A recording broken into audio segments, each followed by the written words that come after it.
Hello and welcome back to the channel.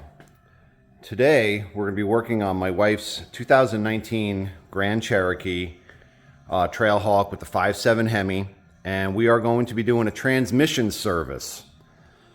Now the ZF 8-speed that is in this vehicle is in a ton of different vehicles, BMWs, Volkswagens, a lot of Chrysler vehicles, your JLs, your JTs, your Ram pickups, both the V6 and the 5.7 Hemi, as well as your Trackhawks, your Chargers, your Challengers.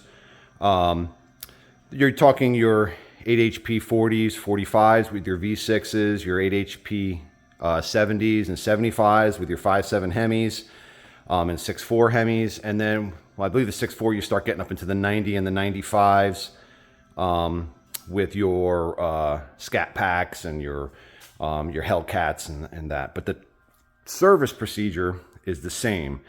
Now, Chrysler tells you that the transmission is a lifetime fill, that you do not have to service the transmission unless you're doing excessive towing, real heavy use, and then they recommend a service. To have it done by the dealership costs about $1,500.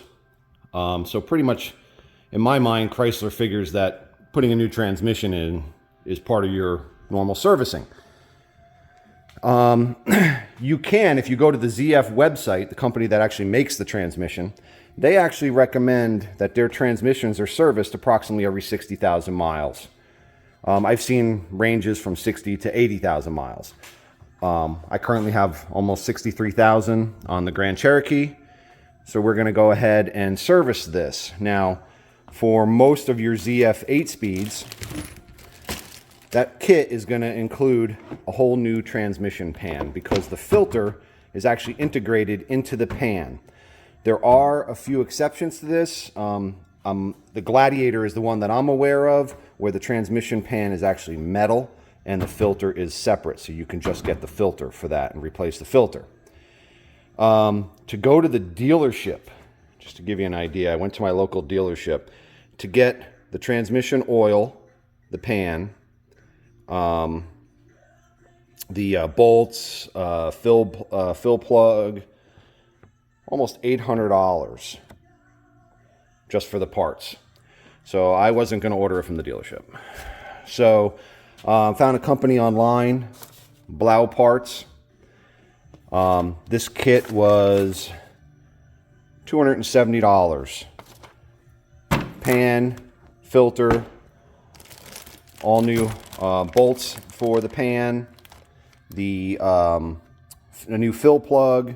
They give you a pump for putting the fluid in because there is a pretty complicated filling procedure for this transmission, and that's mainly what this video is going to be about. And then as well as 6 quarts of fluid, and this is basically the same as the Mopar 8 and 9 speed fluid. And doing the pan and filter change and fluid change is pretty much just like any other transmission when it comes to actually draining the fluid. The transmission holds, depending on your cooler, anywhere from 9.5 to 10.5 quarts. So they give you 6 quarts because they assume you're only going to get about 6 quarts in the change. Obviously, you're not emptying the torque converter. But it's the fill procedure that is pretty complicated. It involves you actually running the vehicle, shifting in gears. You have to get it off the ground because then you actually have to put it in drive, bring it up to second gear and hold it there for a few seconds. And so there's a few different procedures, and then you got to open the fill plug, and it's got to be done within a certain temperature range. You have to keep the vehicle between 86 and 122 degrees Fahrenheit. So what we're going to do is we're going to go ahead and get started. I've already got the vehicle on the lift, just going to lift it up. I'm going to go take you underneath, show you where the pan is, because obviously depending on your vehicle, access to the pan will vary. And then we'll go ahead, get the pan swapped and the new pan and filter put in, and then we'll go through the fill procedure. Okay, so depending upon your vehicle, access to the transmission pan will vary. I'm going to have to take this skid plate down. This is actually the transfer case support, so that's going to have to stay because you're going to have to get to all these bolts around here. And as you can see, the ones up here, I got to take this down so I can access them to take this pan down. This is the pan that's going to be replacing. We got a drain plug. This is a 10mm hex, so we will drain the fluid. Here's the fill plug on the side. It's got an 8mm hex. Now, the reason you have to lift this vehicle up, and because the fill procedure is going to require you to, after you do the initial fill, you have to actually start the transmission and run it. And with the vehicle running it so that it's sucking fluid out of the transmission, then you're going to be opening this fill plug and adding more fluid. And then obviously then you've got to run it through reverse, neutral, drive, bring it up into second gear to get any air out. And while then checking here with the vehicle running to make sure that you have proper fluid level. You don't want to overfill it. You don't want to have it underfilled, and you have to do it within a temperature range so that you get the proper level, taking into account fluid expansion. So I'm going to go ahead and get this skid plate down. Well, obviously we will loosen this drain plug first, and then the fill plug first, and then we will go ahead and take the drain plug out, let the fluid drain out. Then we'll take the pan down. The filter is on the front end. The fill tube goes up into the valve body, so we'll be pulling down on that portion and then sliding it out. All right, with the skid pan out of the way, I can get up into there now with a T40 Torx and get to those with a long bit, get to those front bolts. Now again, like I said, access varies. Like on my Ram 1500, because of the transfer case and the transmission cross member, you'd actually have to loosen up the bolts that hold the transmission mount to the cross member and jack up on the end of the transfer case about 1 inch to raise it up a little bit to be able to get the pan out. But again, that's going to vary vehicle to vehicle. If you were to do this on the ground, if your vehicle is 4-wheel drive, you definitely would want to get all 4 wheels off the ground onto jack stands. Obviously, if you're dealing with a car, 2-wheel drive car, you're going to have to, at the very least, when you go through the fill procedure, be able to get the rear wheels off the ground. So, okay, so I'm going to get my hex heads for here so we can loosen this fill plug, and we'll go ahead and drain the fluid. Okay, I've broken the fill plug free.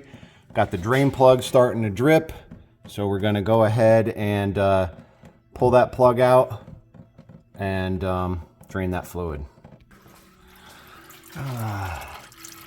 Lifetime fluid, my ass. I'm sorry, the camera is not picking it up because of the sunlight, but you should see how dark brown the fluid is. And when we put this in, you're going to see it's translucent with a slight bluish gray, bluish green hue to it. So we got our fill plug out, and now we'll just let that drain down. The reason why I have this container here is I want to be able to have a good ballpark idea of just exactly how much fluid drains out. Okay, fluid is finished draining. I'm going to put the drain plug back in, and then with a T40 Torx bit, I'm going to break all the bolts free around the pan, and then we'll pull the pan down. We'll show you how everything looks once the pan's out, point out anything we need to point out there, and then we will start with the installation of the pan procedure. All right, we got all the bolts out except for one on each side of the pan just to keep it up there until we're ready. They're all broken free. Just so you know, these ones up on the front here and on the back, if you happen to have one of these, I got it from Harbor Freight, just a little low profile Torx kit, works perfect for getting onto those smaller ones. Very tough. I'm going to see if I can set this up, because when we take these 2 bolts out, we're going to have to pull this front down. It's got to come down about 3/4 of an inch so that it clears the inlet to the valve body. And then we should be able to drop the whole pan down, move it forward, Get it clear of this cross member and then drop it down. All right, so when you take those last two bolts out, holding it up against the trans, then as you'll feel it'll be released from the trans, but you'll find that you'll feel the resistance of this filter inlet going into the valve body. Just got to put a little downward pressure. It'll pop out, and then I was able to slide it forward maybe an inch just so I could clear back here, drop the rear down, and then drop it right down. So that is it.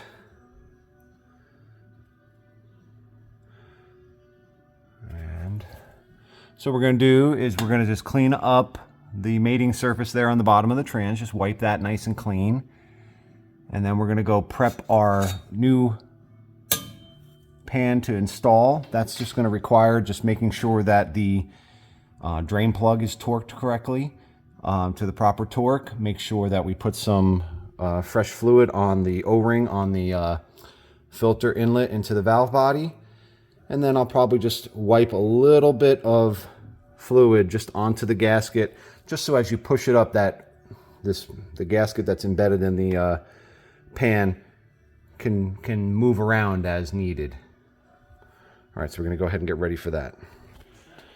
So I took the fluid that came out of the pan, and when I drained it, measured it out. It's almost 5.5 quarts, so the kit is pretty accurate. Needing 6 quarts to go back in.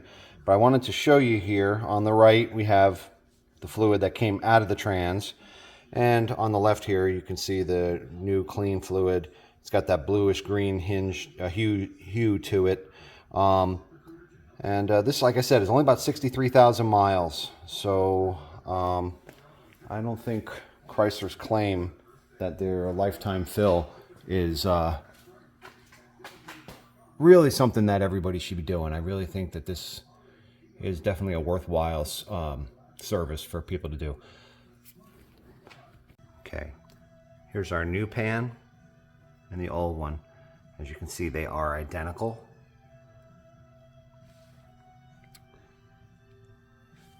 Both magnets, filter, everything is the same. Okay, so we're going to take this over. First thing you want to do is retorque this drain plug. So I'm going to grab a 10mm hex bit. I've got my torque wrench set to 8 Newton meters, and we're going to go ahead and torque that. All right, got that torqued. 8 Newton meters is, it's probably only about 6.5 to 7 foot-pounds. So you're not going real tight, and these drain plugs are toothed so that they lock into place, so that they don't work free, but you do want to double check it. Mine actually did. I was probably able to get probably a good 3/4 rotation to get it to torque. So next step is going to be flip the pan back over, and then we're going to go ahead and lube the O-ring on the filter. And then I'm just going to put just rub my finger over it, a little bit of lube on this gasket so that it's got a little lube on it, so as it sets into the trans surface, it'll have a little lube to move and seat in there properly. Okay, have those surfaces lubed up and ready to go in. So we're going to take our pan. Make sure you get your new bolts ready.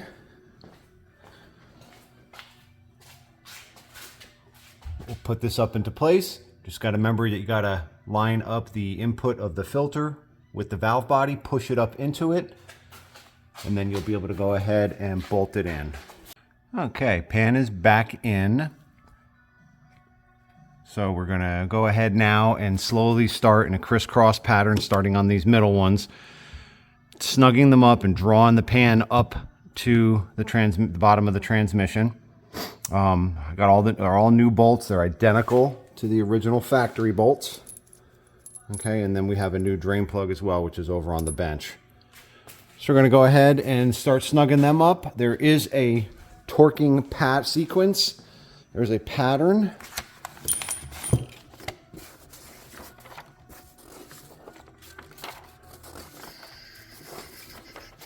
And I'm going to put a link to this form in the description.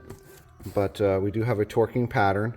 and you're going to be taking them up to 10 Newton meters, which is roughly about 7.5 foot-pounds, 7.5, almost 8 foot-pounds.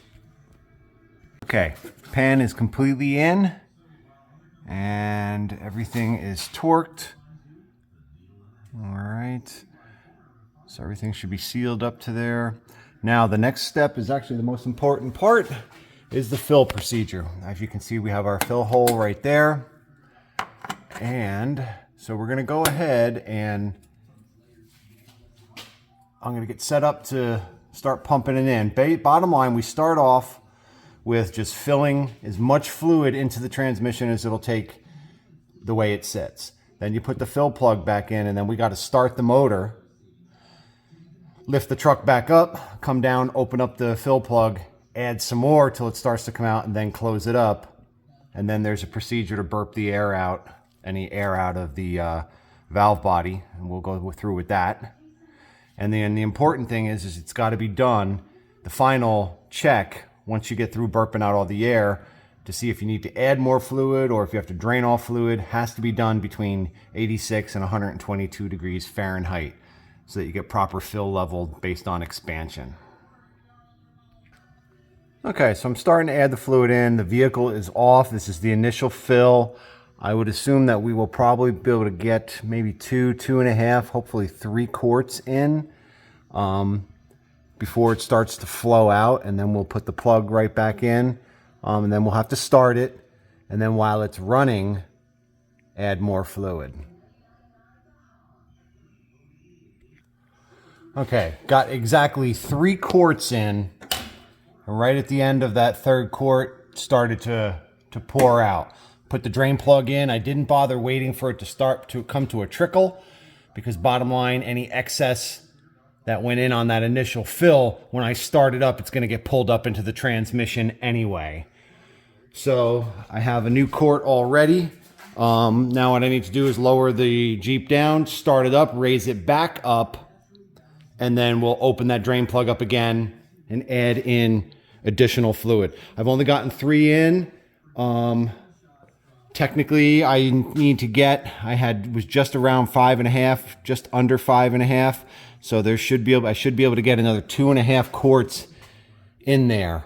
So we're going to go ahead and start this up and resume the fill process. Okay, we've got the engine running. You can see, you can go ahead, you can monitor your trans temp on your dash, or you can connect a scanner and do it. So now we're going to raise up the truck.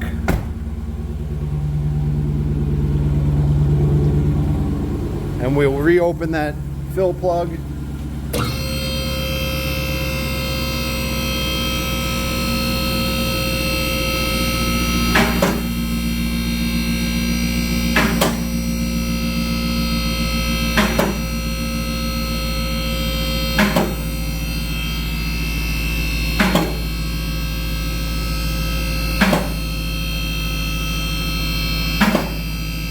Now it's recommended, because the range is 122 degrees. If you go over 100 degrees before you do your final, you probably should let the vehicle cool and start over. Being we're only at 68 because it's pretty cold right now, we should be able to go ahead and get this topped off, and then up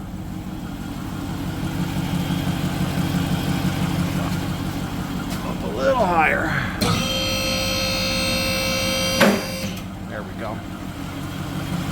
All right, so I'm going to go ahead and open this up. Let me just bring my drain pan over just in case we get any trickle, but we shouldn't. All right. As you can see, you're fairly close to the exhaust, so you got to be careful. So we're going to take this fill plug out.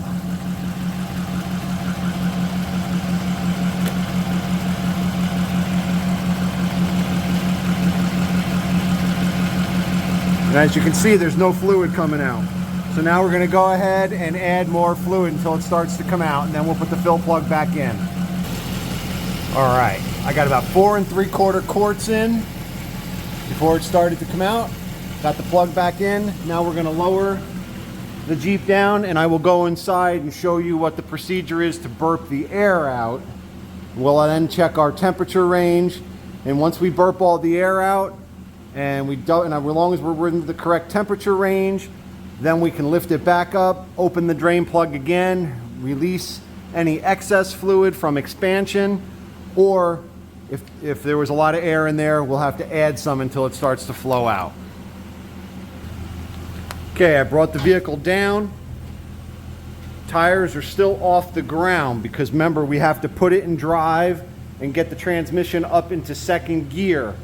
So if you don't have a lift and you're doing this, you're going to have all four corners up on jack stands, or if you're dealing with a two-wheel drive, a rear-wheel drive Challenger, Charger, then you just have to get the rear tires off the ground. So I'm going to get inside and then we'll come back and explain the rest of it. Okay, as you can see, our trans temp is at 93 degrees. We're in the range. First thing we're going to do is disable our traction control. Now, with your foot on the brake, you're going to put the car into reverse and let it idle for about 5 seconds. 1, 2, 3, 4, 5. Then you're going to go to neutral. And then you're going to go to drive. 1, 2, 3, 4, 5. Then the next thing is you're going to release the brake. You're going to hear the car start to go, and then you're going to slightly hit the accelerator.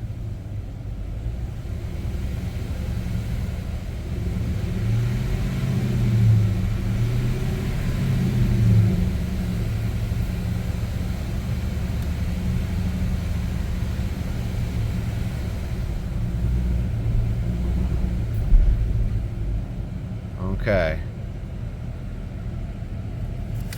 Next, you're going to shift into neutral.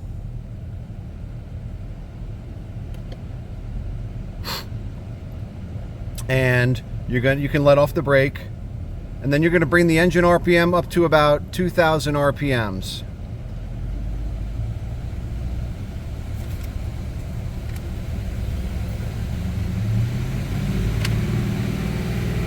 And you hold that for about 5 seconds. Then reapply the brake.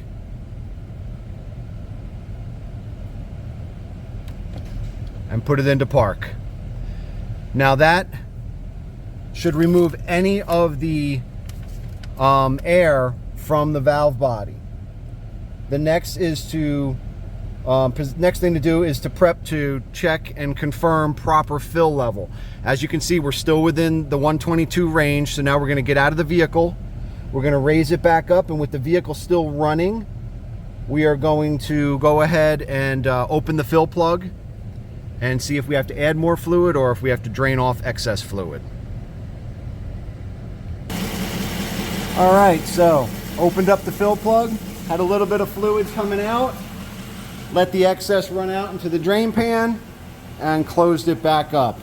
So that should do it. Our transmission should be completely full to proper level. I can bring it down and confirm that we are in the temperature range. When I brought it up, it was only up in the mid to upper 90s. So that should be it. Should not need any more fluid in there. And that should complete it. All right, something I forgot to mention before was once you confirm your fluid level, you put the fill plug back in, you torque that to 25 foot-pounds. Then basically wipe up the area, make sure you wipe off any excess fluid.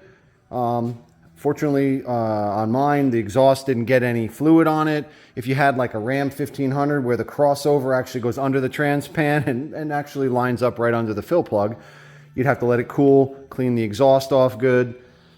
And that confirms it. Now, if you had opened the plug and found that there was no fluid coming out, then at that point in time, your next step would be to add some more until it starts to trickle out. And then you basically let that trickle slow down to not a drip, but till basically it's just a very fine trickle, close it up, and then you're done. And all this, again, has to be done within that temperature range of 86 and to 122 degrees Fahrenheit. And that pretty much is it. That is how you service the 8HP70 transmission, 8HP75. That would also go for the 40 and 45 that they use on the 3.6 liters, and as well as the 90 and 95s that they use on their higher horsepower Trackhawks, Challenger, Chargers that have like the Scat Pack or the Hellcat version. ZF recommends the service, again, about every 60,000 miles. I'm going to go ahead and put a link to the little service ZF service flyer I had out here on the bench, as well as I will put a link to Blau Parts where I got my pan and fluid. And they also have a really good video. I mean, I appreciate everybody watching my videos, but much better, obviously, filmed video showing the fill procedure. They show it on a Ram 1500, but the fill procedure and the checking procedure to make sure that you have the proper level is the same for all of the ZF transmissions, regardless of application. So I'll put a link in the description as well, so if anybody wants to follow up with that. I hope this helps anyone out there doing this particular job. And that basically wraps it up. Thank you very much for watching. If you have any comments or suggestions, feel free to leave them below. If you like what we're doing here, please like and subscribe. Thank you very much and have a great day.